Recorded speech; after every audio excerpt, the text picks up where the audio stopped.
inspiring the evolution of embedded design since 1988. I am Michael. I am Thomas. And we made a laser 3D scanner, which uses Raspberry Pi. As digital visualization of 3D objects has become more prevalent in the modern age, with the rise of 3D printing. How it works is there's a line laser here that projects a laser onto a slice of the object, and then we have a Pi camera in the back here that can capture that individual slice, and then afterwards this table has a stepper motor underneath and it rotates it. So with that we can capture the cylindrical coordinates, so the Z being this way, the R being the distance from the center of the object to each individual point on the line, and then the theta being what how the table rotates.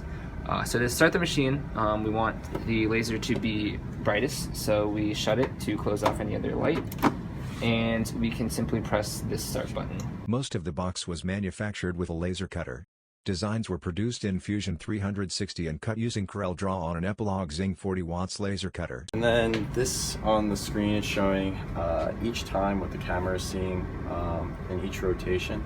And this image is then processed and filtered for red light, and then transformed to get rid of the perspective that is being seen from the camera. And then this is then converted into just one line of pixels that can be used to create a mesh later. Yeah, and so if you look over here at some of their sample pieces that we were testing, this was one of the first ones we tested, and we actually were able to print out a object that it made. So the printer actually, after it finishes scanning, outputs a .obj file, which can be pretty easily 3D printed, and it emails it to whatever email you want. Though the scan is not perfect, one of the biggest finds and successes that they discovered during testing was the consistency of the device.